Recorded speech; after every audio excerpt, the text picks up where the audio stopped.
Donc, bonjour, bienvenue à cette avant-dernière présentation de notre semaine, Mieux vivre avec un cancer du sang. Nous vous présentons aujourd'hui Proche aidance, portraits, outils et ressources.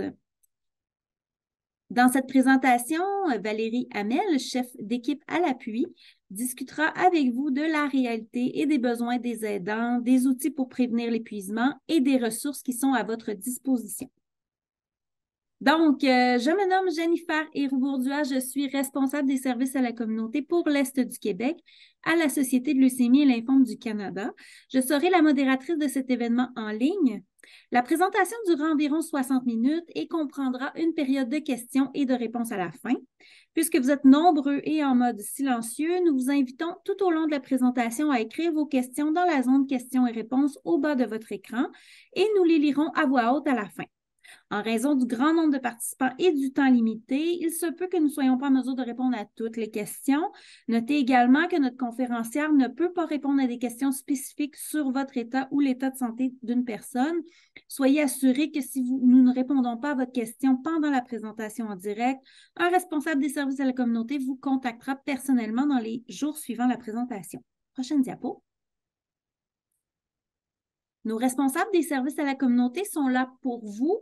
Nous écoutons attentivement vos besoins, difficultés et préoccupations. Nous pouvons vous orienter vers des informations sur les cancers du sang et ou les traitements. Nous pouvons vous aider à prendre en charge vos soins et vous référer vers les ressources et les services disponibles à la Société leucémie lymphome du Canada ainsi que dans votre communauté. N'hésitez pas à communiquer avec nous. Prochaine diapo.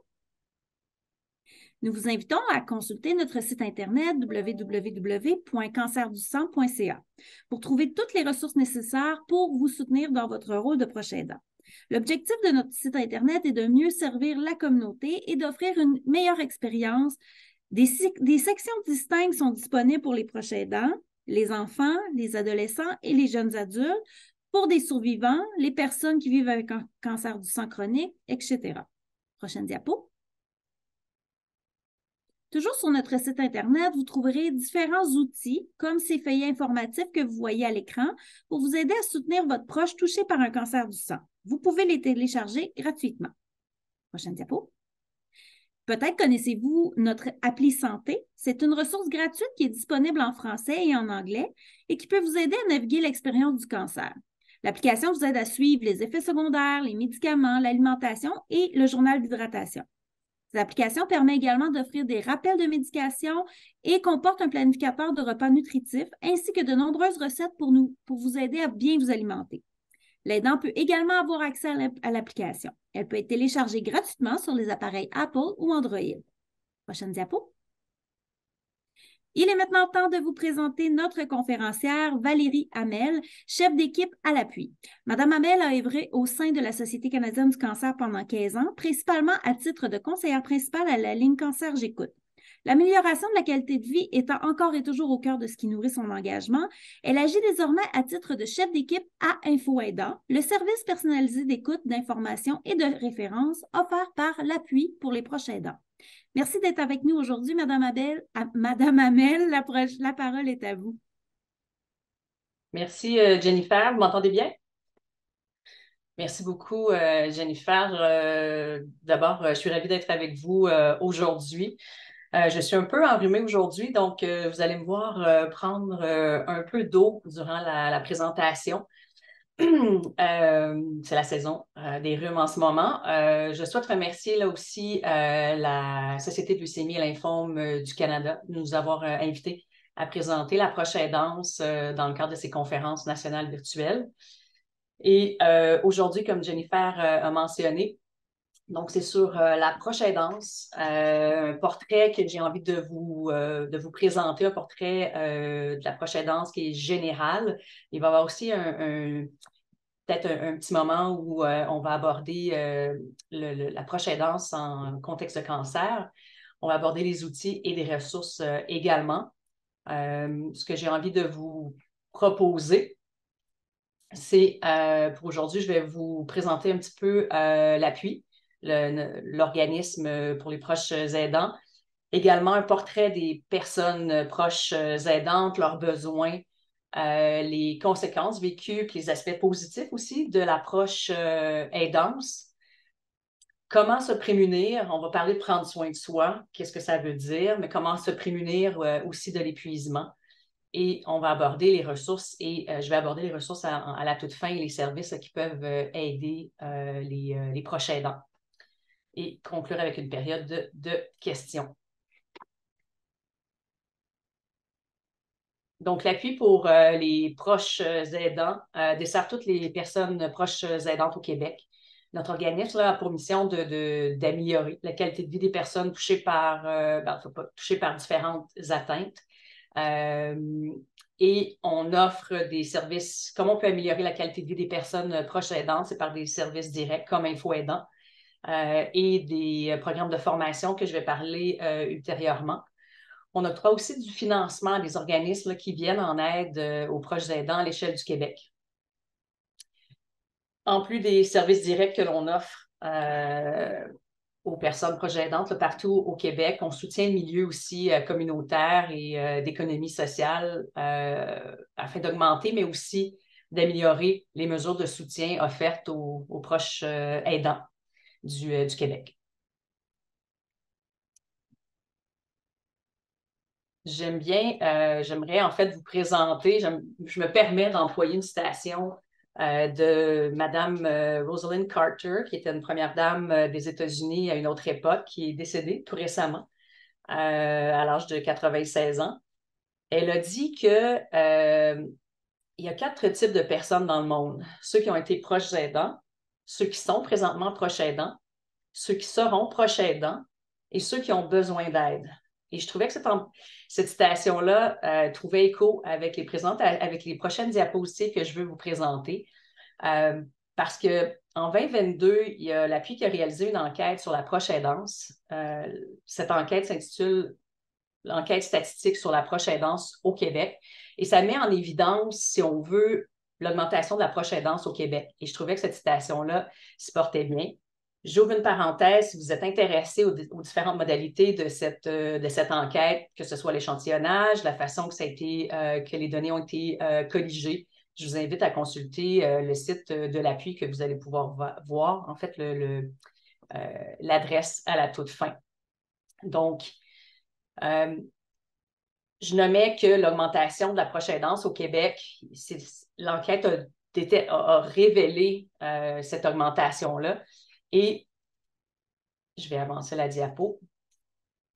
C'est qu'effectivement, il y a en ce moment un tiers des adultes qui sont proches aidants au Québec. Donc, ça signifie qu'il y a 2,4 millions de Québécois qui accompagnent un de leurs proches en fournissant de l'aide ou des soins au moins 1 heure par semaine. Donc, ça signifie beaucoup de gens qui peuvent se considérer des proches aidants. En termes et ça, c'est un portrait global de la proche aidance en général, pas nécessairement uniquement en oncologie. Au niveau du sexe, il n'y a pas d'écart significatif. Donc, il y a 55 des personnes proches aidantes qui sont des femmes, alors que 45 sont des hommes. Donc, ce n'est pas un grand écart. Par contre, lorsque le nombre d'heures de soins et d'aide augmente, ce sont les femmes qui vont assumer majoritairement ce rôle-là. Donc, c'est 60 des personnes qui donnent plus de 20 heures par semaine qui sont des femmes. Donc, c'est là où il y a un écart. Puis, quant à l'âge, bien, l'enquête révèle une surreprésentation des personnes proches aidantes de 45 à 64 ans, proportionnellement à leur poids démographique. Et j'amène votre attention aussi sur les 45 à 54 ans qui sont proportionnellement plus nombreux à soutenir 2 proches et plus. C'est donc cette tranche d'âge-là que l'on retrouve la génération de sandwich, appelée à prendre soin à la fois d'un enfant et de parents ou d'un proche vieillissant qui a des incapacités, des atteintes, des limitations de toutes sortes. Et la génération sandwich, je vais y revenir un petit peu plus tard dans la présentation.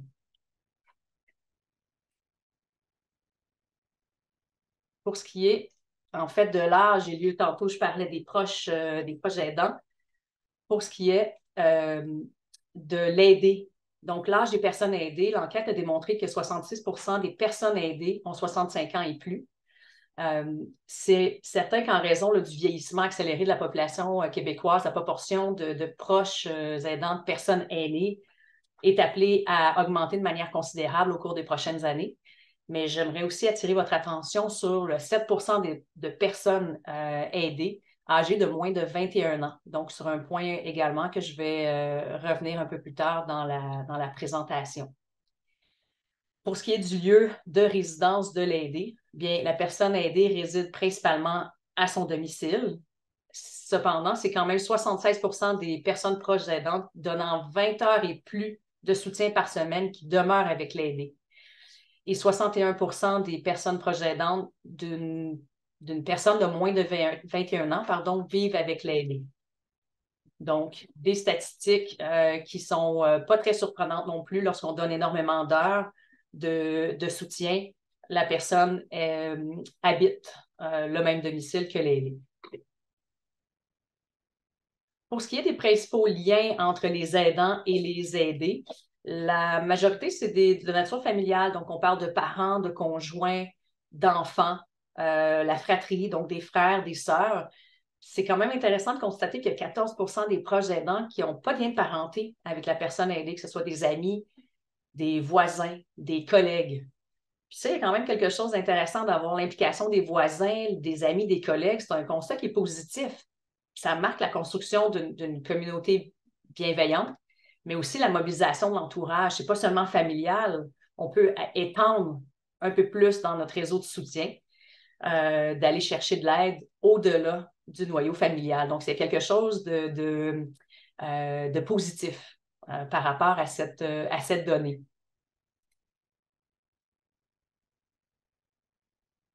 En termes de conditions principales de la personne aidée, vous ne serez peut-être pas surpris de constater ces données. Les personnes proches aidantes soutiennent majoritairement un proche avec une déficience physique, en perte d'autonomie ou qui vit avec des troubles neurocognitifs comme la maladie d'Alzheimer. Toutefois, il y a 9 des personnes proches aidantes qui soutiennent une personne ou un aidé atteint de cancer.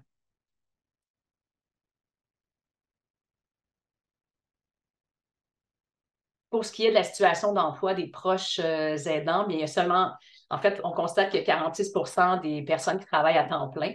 Il y a seulement 33 des personnes proches aidants donnant 20 heures et plus de soutien par semaine occupent un emploi à temps plein, alors que cette proportion-là est de 46 chez l'ensemble des personnes proches aidantes. Donc, c'est certain qu'une personne qui travaille à temps plein et qui a en plus un rôle de proche aidant et qui offre plus de 20 heures par semaine, on peut imaginer la tâche qui est doublement, en fait, c'est une tâche doublement chargée.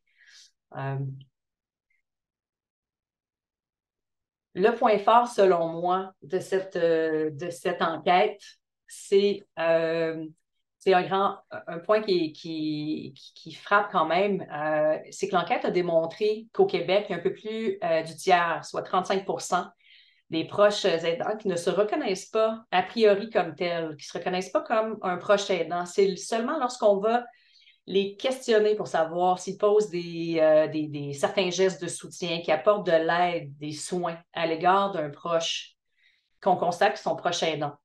Puis, c'est quand même fascinant parce que le fait de s'identifier en tant que proche aidant, c'est pas fondamental, c'est pas essentiel à l'exercice de ce rôle-là, mais ça peut faciliter la demande d'aide, ça peut faciliter la recherche, le recours à du soutien, à des services qui sont destinés aux proches aidants.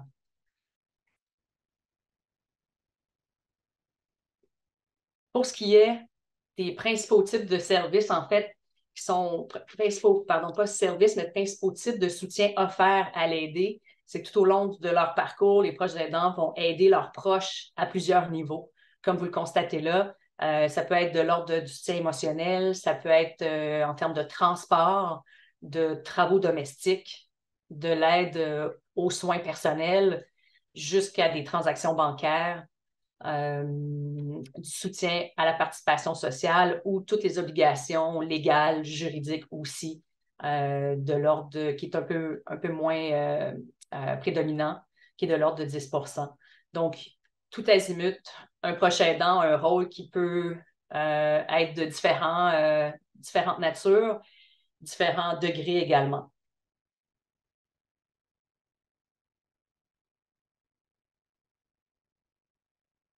Chaque semaine, ici, le temps passé à soutenir l'aidé principal, c'est que chaque semaine, il y a 46 % des proches aidants qui soutiennent leurs proches à raison de 5 heures et plus.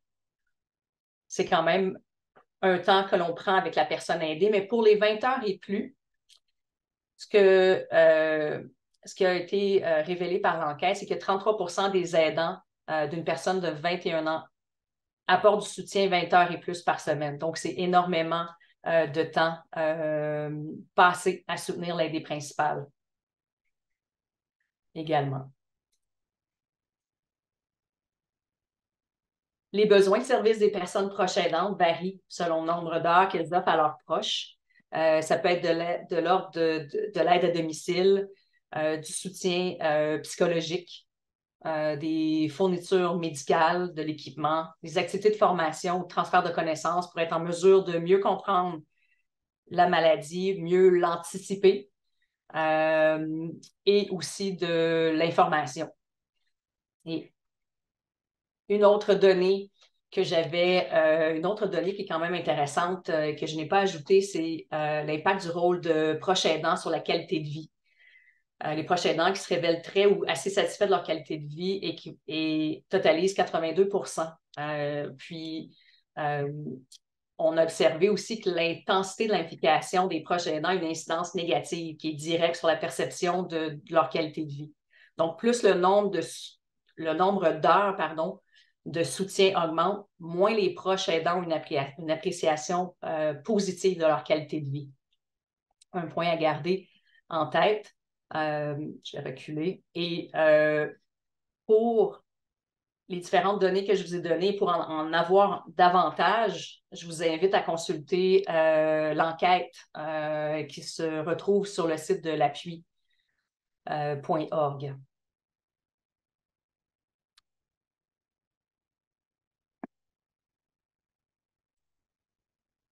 Quant aux principales conséquences vécues, c'est quand même des conséquences qui ont été énumérées dans la politique nationale pour les personnes proches aidantes. C'est plusieurs conséquences qui sont vécues par les proches. Bien entendu, il y a l'inquiétude qui est très présente. L'angoisse, le stress, c'est pas quelque chose que vous apprenez assurément. La fatigue, l'irritabilité, la colère, la maltraitance, ça peut mener aussi à des comportements de maltraitance, malheureusement. Sentiment d'être dépassé.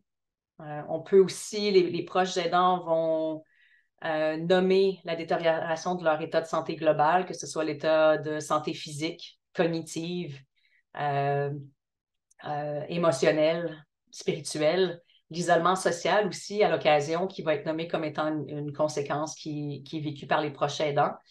Puis une qui revient régulièrement aussi, c'est l'appauvrissement, la perte de revenus qui peut être engendrée par un rôle de proche aidant, particulièrement lorsque le nombre d'heures est élevé.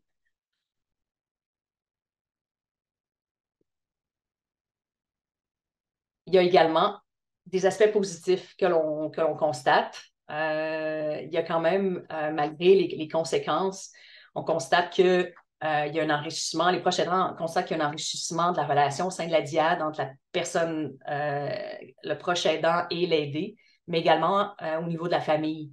Il y a un sentiment de valorisation accrue également dans le rôle de proche aidant parce qu'on met en valeur des forces qui étaient insoupçonnées, des forces qui se découvrent.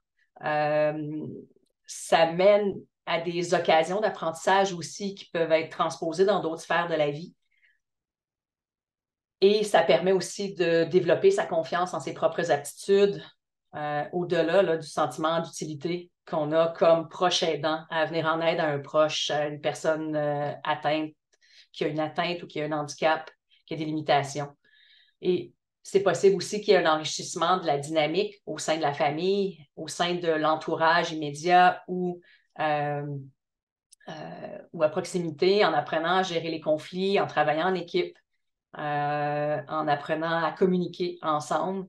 Donc, c'est des aspects positifs qui sont nommés, qui sont répertoriés par les personnes proches aidantes dans leur parcours.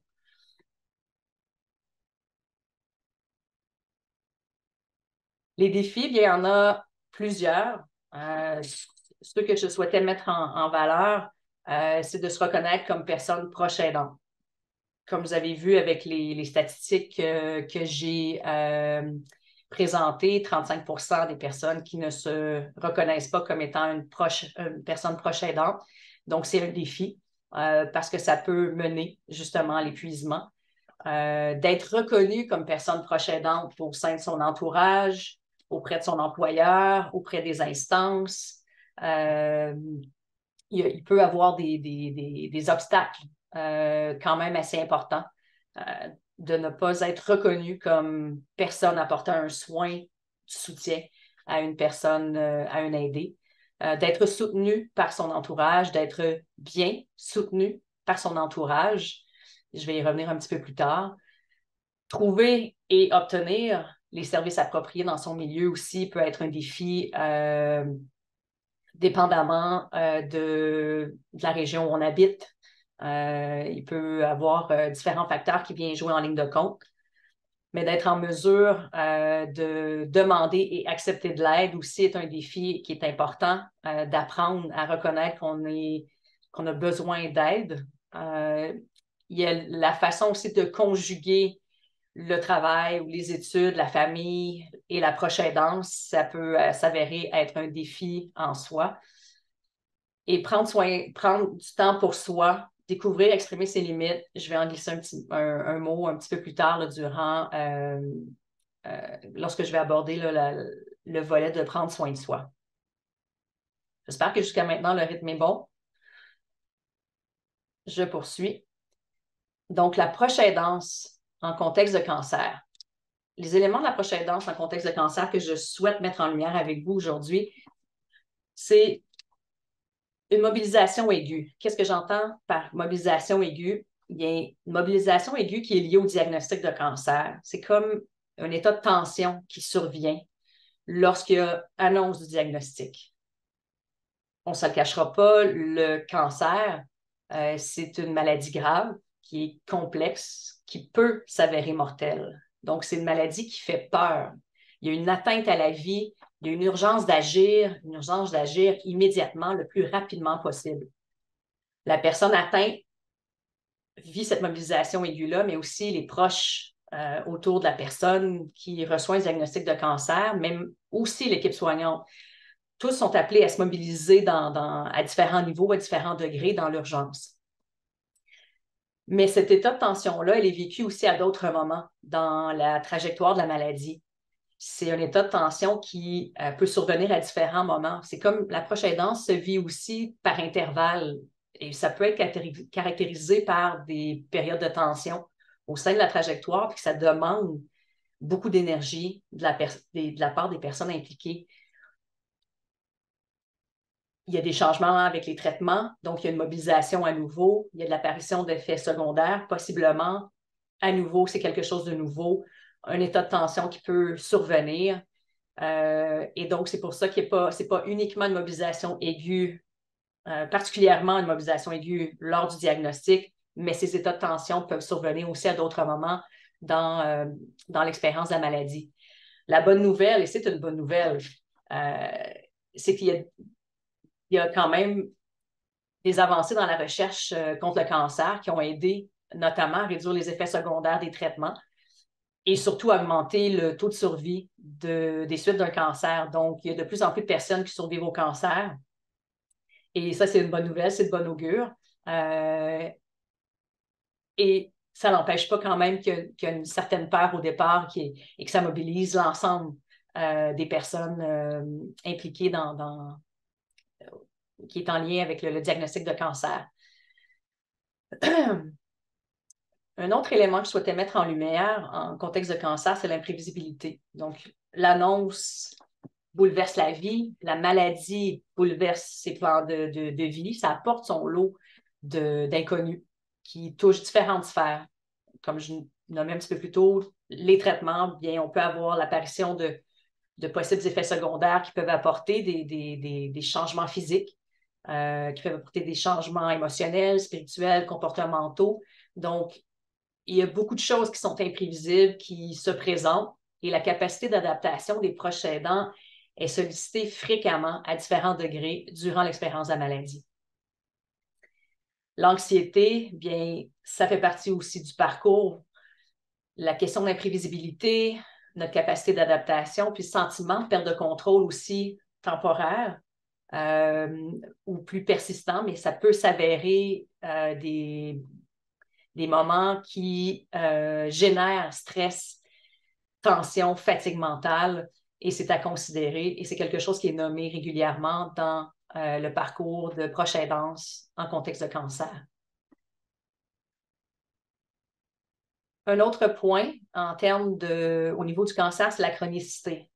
Il y a autant la maladie, l'atteinte qui peut s'avérer chronique chez certains, que parfois l'annonce de la rémission n'équivaut pas forcément à la fin de l'expérience. C'est pas parce que l'hémato-oncologue, l'oncologue nomme que les traitements c'est terminé, que la personne est en rémission, que tout à coup, on recommence à zéro. Pour certains, il y a des effets secondaires de la maladie et ou des traitements. Et ça peut avoir un impact qui persiste sur l'intégrité physique de la personne, l'intégrité corporelle, émotionnelle, cognitive à moyen et long terme. Et cette possible chronicité, bien, elle peut avoir un impact sur l'expérience du proche aidant. Et enfin, bien, l'élément de la génération sandwich que je nommais un petit peu plus tôt, sur lequel je disais que j'allais revenir, c'est de prendre soin d'un enfant. En fait, il y a une petite erreur aussi, j'ai indiqué soutenir un enfant atteint de cancer et prendre soin d'un proche. On pourrait l'inverser ou on pourrait dire prendre soin d'un enfant atteint de cancer et prendre soin d'un proche vieillissant, ayant des incapacités, des limitations, toutes sortes. Bien, ça peut s'avérer un défi de taille et augmenter par le fait même le risque d'épuisement chez les personnes proches aidantes. Comme démontré précédemment, le groupe d'âge, la tranche d'âge de 45-54 ans sont proportionnellement plus nombreux à soutenir deux proches et plus. Et donc, possible risque d'épuisement si on n'est pas à l'affût des signes qui sont présents.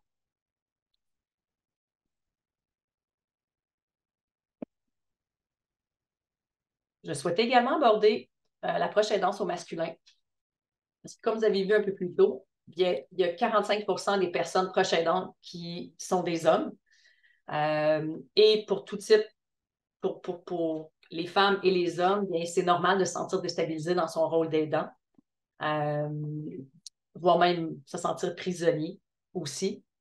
Chaque personne vit son rôle à sa façon, mais il y a quand même des besoins qui sont différents entre les hommes et les femmes.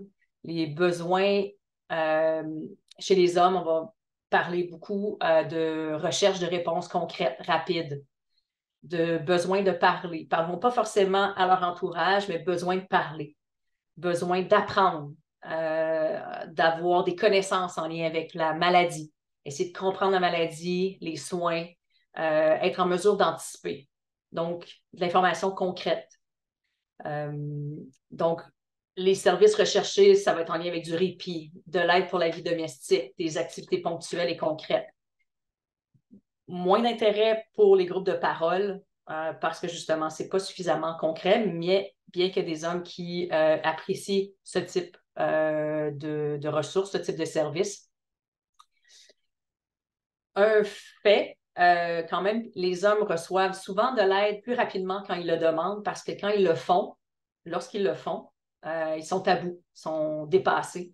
Et les hommes vont tarder à demander de l'aide parce que montrer des signes de démontrer qu'on est fragilisé temporairement, qu'on est fragilisé, bien certains hommes vont avoir tendance, je ne vais pas généraliser, mais certains hommes vont avoir tendance à cacher souvent la réalité du quotidien à leur entourage jusqu'à aller à l'épuisement. Donc, ça, c'est un un aspect important à garder en tête en ce qui a trait à la proche aidance au masculin. L'épuisement, comment reconnaître les signes d'épuisement? Bien, se poser les questions et se les poser régulièrement, fréquemment. C'est une bonne pratique de se questionner. Est-ce qu'on a l'impression de ne plus, de sentir qu'on n'a plus suffisamment de temps pour soi? Est-ce que vous vous sentez tiraillé entre les soins à votre aidé et vos autres responsabilités? Avez-vous l'impression d'être la seule personne sur qui votre aidé, la personne atteinte, peut compter? Vous sentez-vous coupable de ne pas en faire plus, même si vous en faites déjà beaucoup? Est-ce que vous pleurez facilement? Est-ce que vous sentez que vous êtes constamment fatigué? Genre de questions qu'on peut se poser régulièrement, fréquemment, à différents moments dans la trajectoire pour faire un petit pas de côté, un pas de recul, pour reconnaître les signes d'épuisement.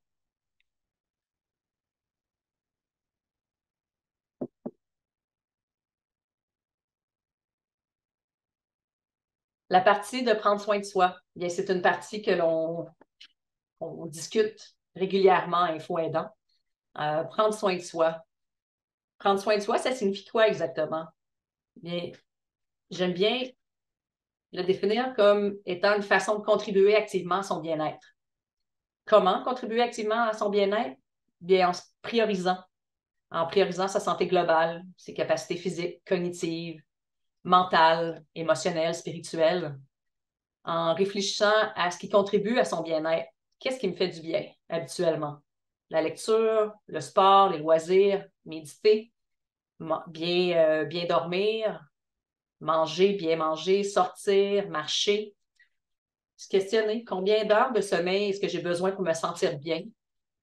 Puis j'organise ma journée en fonction de ce besoin-là. C'est un exemple. Prendre des moments aussi pour soi, pour s'accorder ce bien-être-là. Donc oui, je fais une réflexion, mais maintenant, je pose un moment, je pose un temps, une plage horaire pour m'accorder ce moment-là, pour m'accorder ce bien-être-là. Hyper important. Et réfléchir à ses limites. Réfléchir à ce que je veux et peux faire. Parce que oui, le désir est important. Ce n'est pas uniquement ce que je peux faire, mais ce que je veux faire est important. De reconnaître, respecter et exprimer ses limites. Donc, mes capacités du moment sont les suivantes. Ou d'y réfléchir, c'est quoi mes capacités du moment? Je me lève ce matin, c'est quoi mes capacités du moment? Donc, on mise beaucoup sur le moment présent pour essayer de faire une veille de ce que je suis capable de faire là, présentement. Et peut-être que je vais avoir un peu plus d'énergie un peu plus tard dans l'après-midi, mais mes capacités du moment sont celles-ci. Donc, qu'est-ce que je veux faire? Les questions à se poser. Qu'est-ce que je veux faire et peux faire en ce moment avec mes capacités du jour et elles vont changer? Comment je peux contribuer à mon bien-être à ce stade-ci de la journée? Puis, qu'est-ce que j'ai envie de faire en ce moment pour soutenir mon proche ou mes proches?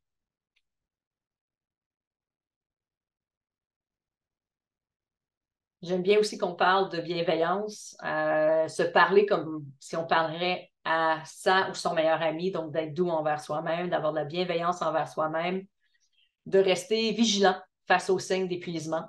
Donc, de prendre, j'ai nommé tout à l'heure, prendre un pas de recul, une pause, un temps d'arrêt pour se faire une veille de comment on se sent, le reconnaître, l'exprimer, le respecter. Faire de la place à ses émotions, les nommer, les exprimer. Puis, j'ai une expression que j'utilise qui est un peu familière, puis j'ai envie de la partager avec vous. De voir avec ses amis, je suis un proche aidant, j'accompagne ma conjointe, mon enfant, et j'ai envie de faire place à ses émotions, les nommer, les exprimer. Je rencontre un ami, un buddy. Puis c'est possible de dire, aujourd'hui, là, j'ai envie d'un espace de partage sans pompon, sans solution. C'est l'expression que j'utilise. Et qu'est-ce que je veux dire par ça? Sans pompon, sans solution. Bien, sans pompon, c'est un peu l'image du cheerleading. Des gens là, qui vous disent vous ressentez de la tristesse, vous êtes peiné, vous avez de la colère, mais les gens vous disent, inquiétez-vous pas, tout va bien aller, ça va bien aller, inquiète-toi pas. C'est comme si ça donne l'impression qu'on se fait fermer la porte en plein visage. Je vis quelque chose, j'ai envie de le nommer. Donc, sans pompon et sans solution. Est-ce que la personne est en mesure de nous recevoir sans pompon, sans solution, de se créer un espace où je peux exprimer que je suis triste? Aujourd'hui, j'ai envie de pleurer, mais je n'ai pas tant envie de pleurer devant ma conjointe ou de mon conjoint devant mon enfant.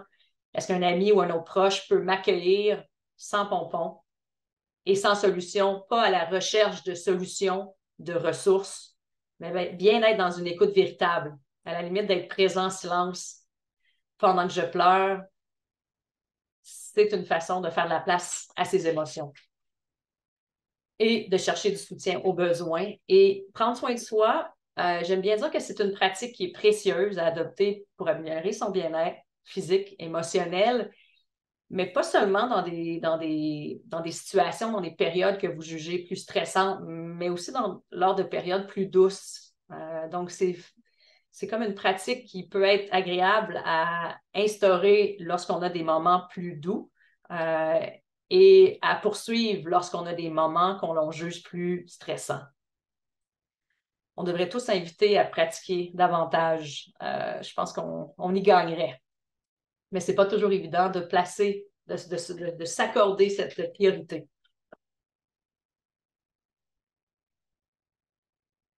Et pour poursuivre, bien, pourquoi aller chercher de l'aide? Bien, ça peut vous offrir des temps de répit, vous donner, de prendre soin de votre santé globale, hyper importante, pas juste physique, mais mentale, cognitive, spirituelle. Préserver votre relation aussi avec la personne que vous aidez, éviter l'épuisement, poursuivre vos activités professionnelles, académiques et personnelles, mais pour aussi conserver un équilibre entre les différentes sphères de votre vie. On n'est pas uniquement un proche aidant, on est aussi possiblement une mère, un père, un conjoint, une conjointe, un frère. Et dans le but aussi de maintenir votre qualité de vie, c'est hyper important. Elle compte aussi. Pour trouver de l'aide, bien, voir auprès de son entourage, son noyau familial ou son entourage un peu plus élargi, auprès des professionnels de son équipe soignante, du réseau de la santé, oncologue, infirmière pivot, médecin ou autres, psychologues, par exemple, au niveau du privé. Il y a d'autres ressources qui sont possibles auprès d'organismes qui proposent des services et du soutien, comme la Société de leucémie et de lymphome du Canada. Ou autres. Il faut chercher un petit peu. Il y en a de disponibles. Je vais vous en parler dans quelques instants. Justement, Info Aidant, le service pour lequel je travaille, qui est un service personnalisé d'écoute, d'information et de référence professionnelle, confidentielle et gratuit. Le service s'adresse en fait aux proches aidants et à leur entourage, et ça là, tout au long de leur parcours, mais aussi aux intervenants, aux professionnels de la santé, aux employeurs qui nous contactent pour obtenir, pour discuter de leurs employés. Le service est accessible tous les jours de 8h à 20h par téléphone. Les coordonnées sont indiquées, mais aussi par courriel et par clavardage. Donc, pour ceux qui souhaitent, au niveau du clavardage, garder certains anonymats, donc, c'est possible de discuter par clavardage. Et nos conseillers, conseillères info-aidants, c'est des professionnels qui ont suivi des formations en relation d'aide. Puis, on leur offre de la formation continue, du mentorat, du soutien clinique lorsqu'ils font partie de l'équipe.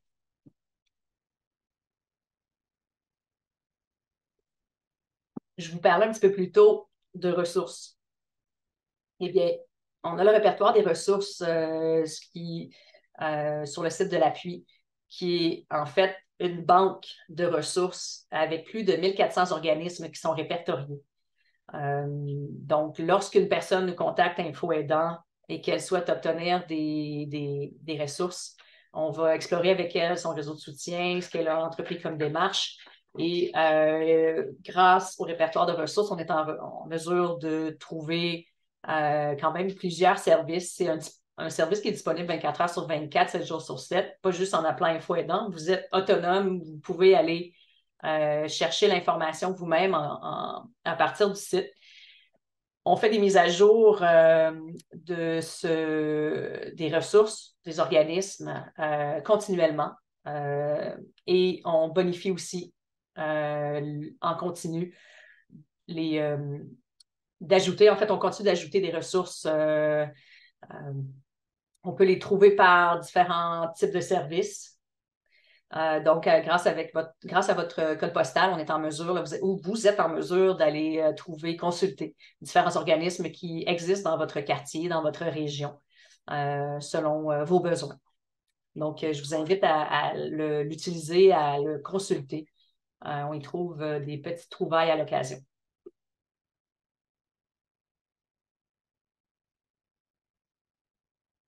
Il y a également les programmes de formation. En fait, on y trouve plus que des trouvailles à l'occasion. Parfois, on a des surprises à l'occasion. C'est ça que je voulais dire. Les programmes de formation et de soutien en ligne. Donc, on a des programmes qui sont offerts à différentes clientèles, à différents groupes. Donc, les proches aidants d'aînés, entre autres, les proches aidants de personnes atteintes de la maladie d'Alzheimer. Mais bientôt, on va avoir un programme aussi pour tous les contextes de proche aidance. En ce moment, on a devenir aidant, ça s'apprend pour le volet pour les diagnostics d'Alzheimer, le programme de formation en ligne message qui est en lien avec la gestion du stress pour des personnes proches aidantes d'un proche aimé ou qui a un profil gériatrique. Et on a également avec toi, sous un autre toit, qui s'adresse aux personnes proches aidantes qui accompagnent une personne âgée vivant avec la maladie d'Alzheimer, mais très bientôt, on aura un autre programme qu'on va pouvoir étendre à tous. Donc, la majorité les programmes s'échelonnent sur 7 à 8 semaines selon le programme. Ce que ça signifie, c'est 60 à 90 minutes d'implication par semaine de la part du proche aidant. C'est une modalité de soutien écrite. Donc, il y a des communications écrites exclusivement. La personne est invitée à participer à une démarche sur 7 ou 8 semaines selon la thématique. Il faut avoir accès à un ordinateur qui est connecté à Internet. C'est également là, des programmes qui sont disponibles en anglais. Et bien, sur ça, je conclus ma partie de la présentation. Je vais redonner le flambeau à Jennifer qui va poursuivre. Merci beaucoup, beaucoup, Madame Hamel. C'était très, très intéressant. Moi, j'ai retenu sans pompon ni solution. Ça va être une phrase que je vais garder. Donc, c'est maintenant l'heure de notre période de questions. Oh, vous pouvez revenir à l'autre avant. Tel que mentionné en introduction, nous vous invitons à écrire vos questions dans la zone questions et réponses au bas de votre écran et nous les lirons à voix haute en raison du grand nombre de participants et du temps limité. Ça peut que nous ne soyons pas en mesure de répondre à toutes les questions. Notez également que notre conférencière ne peut pas répondre à des questions spécifiques sur l'état de santé d'une personne.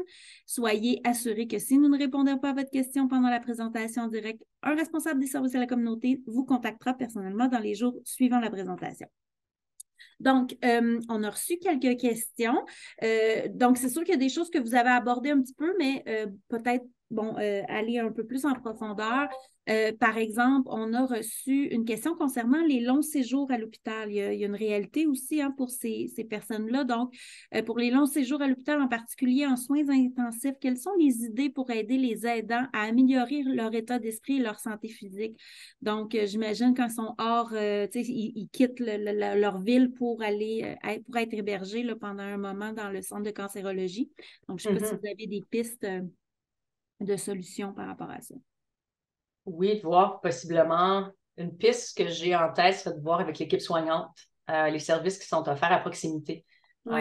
Parfois, il y a des maisons aussi, des centres d'hébergement dédiés en oncologie. La Fondation, entre autres, la Fondation québécoise du cancer, et de voir les services qui sont offerts à proximité, surtout lorsqu'on n'est pas nécessairement à domicile.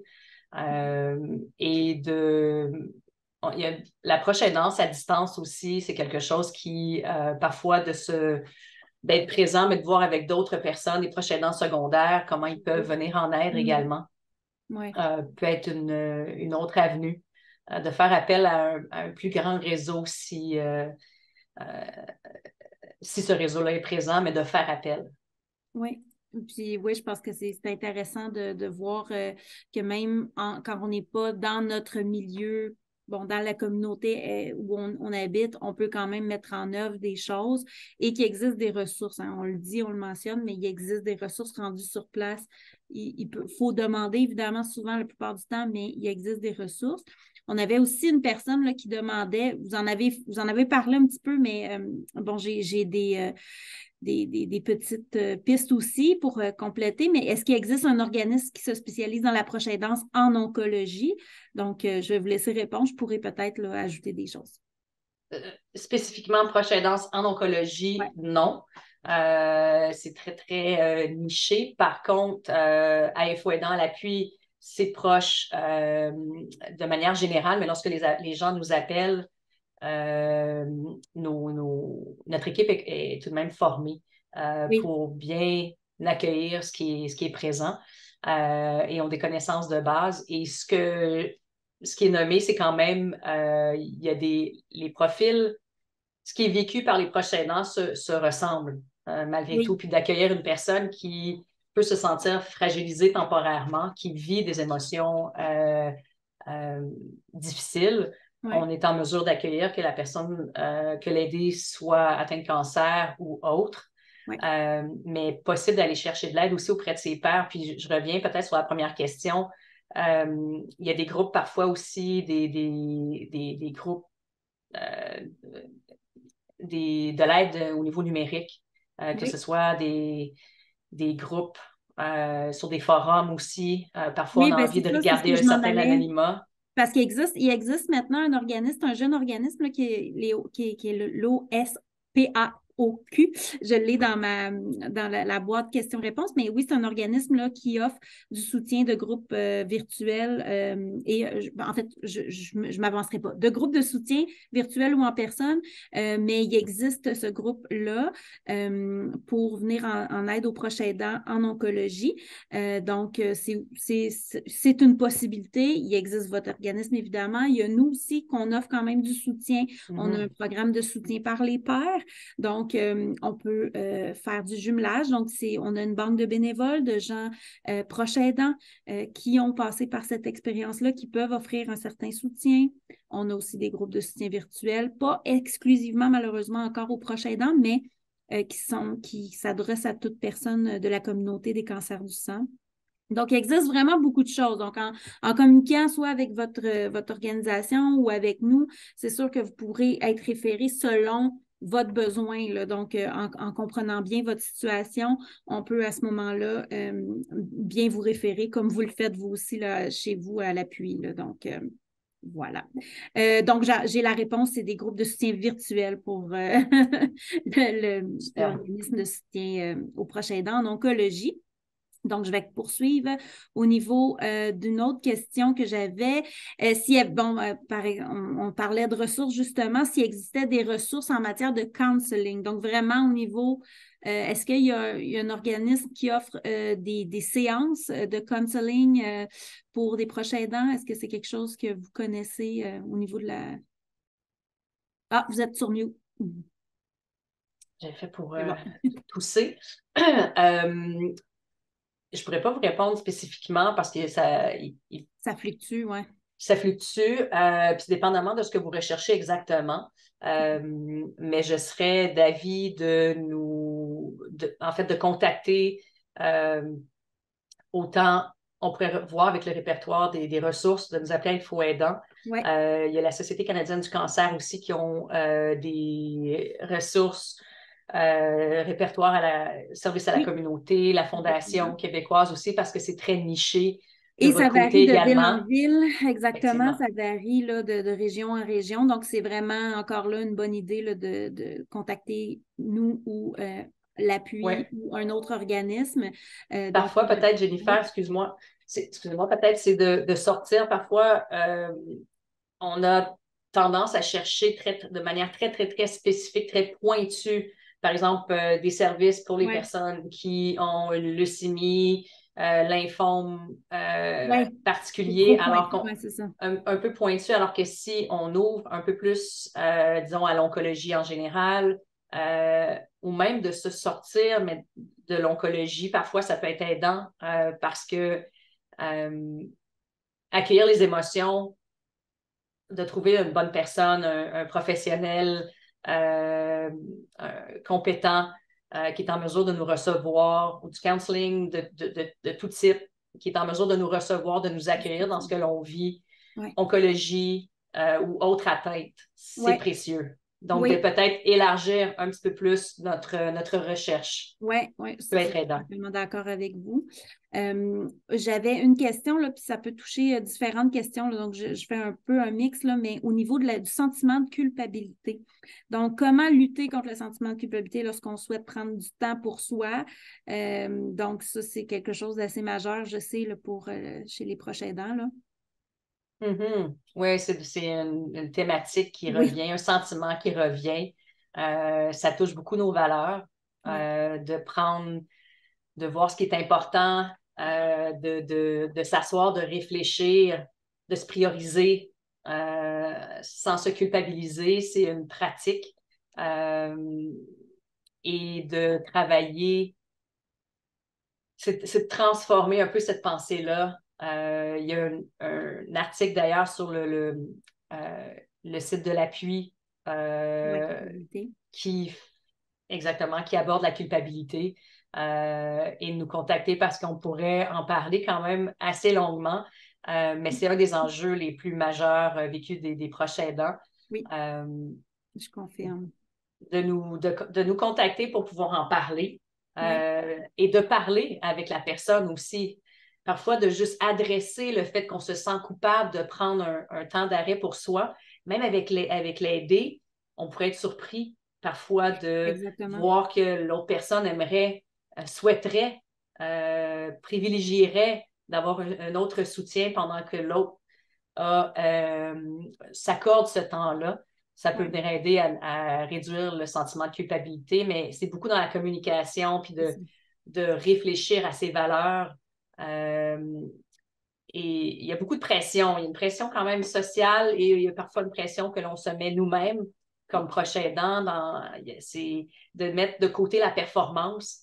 Oui, Parfois, j'ai cette image un peu, ça peut être un peu brutal, mais euh, puis j'ai envie de le nommer, mais des fois, on a des proches aidants qui vont être dédiés à 100%, même plus que 100%, complètement, sans égard à ce qu'elle ou il ressent ou se sent. C'est comme si on portait un costume de super-héroïne, de super-héros. Il est lourd à porter ce costume-là.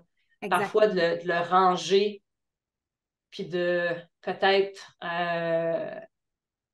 être humain à nouveau, de se laisser fragiliser, d'être fragilisé, mais de, de, de le vivre, cette culpabilité-là, de voir que c'est là présent et d'agir pour tenter de la réduire, c'est un cadeau précieux également.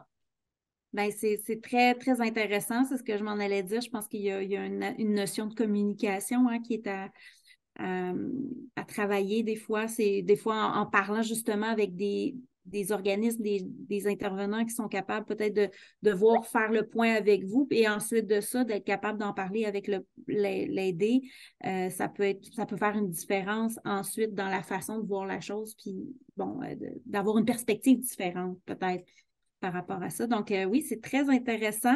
Je vais terminer les questions ici, mais j'ai trouvé ça très intéressant. Puis, pas de souci, les gens qui ont posé des questions, on pourra communiquer avec vous là, dans les prochains jours. Il y a un responsable du service à la communauté qui pourra communiquer avec vous prochainement. Donc, on va passer à la prochaine diapo. Donc, notre événement Mieux vivre avec un cancer touche à sa fin. Nous vous invitons à la dernière présentation qui aura lieu demain, la médecine intégrative pour une vision globale de la santé, demain, jeudi 23 novembre à 15 heures. Prochaine diapo. Et en décembre, 2 autres web diffusions sont disponibles pour vous. Zoom sur l'expérience du traitement CAR-T le 4 décembre à 18h30 et les nouvelles lignes directrices dans le traitement de la LLC le 5 décembre à 16h. Pour vous inscrire à l'un ou l'autre de ces événements, visitez le www.cancerdusang.ca. Prochaine diapo. Cet événement a été rendu possible grâce au soutien de AbbVie, AstraZeneca, Beijing, Bristol Myers Squibb, GSK, Janssen, Jazz Pharmaceutical et Kite, a Gilead Company. Prochaine diapo. Avant de vous quitter, j'aimerais vous rappeler que nous sommes là pour vous. Si vous êtes à la recherche de ressources et ou de soutien, n'hésitez pas à communiquer avec nous par courriel ou en composant le 1-833-222-4884. Veuillez noter qu'un court sondage vous sera envoyé après cette présentation. Merci de prendre un moment pour y répondre afin de nous aider à planifier les événements futurs. Merci beaucoup. Merci encore Valérie Hamel pour cette présentation et prenez bien soin de vous. À la prochaine.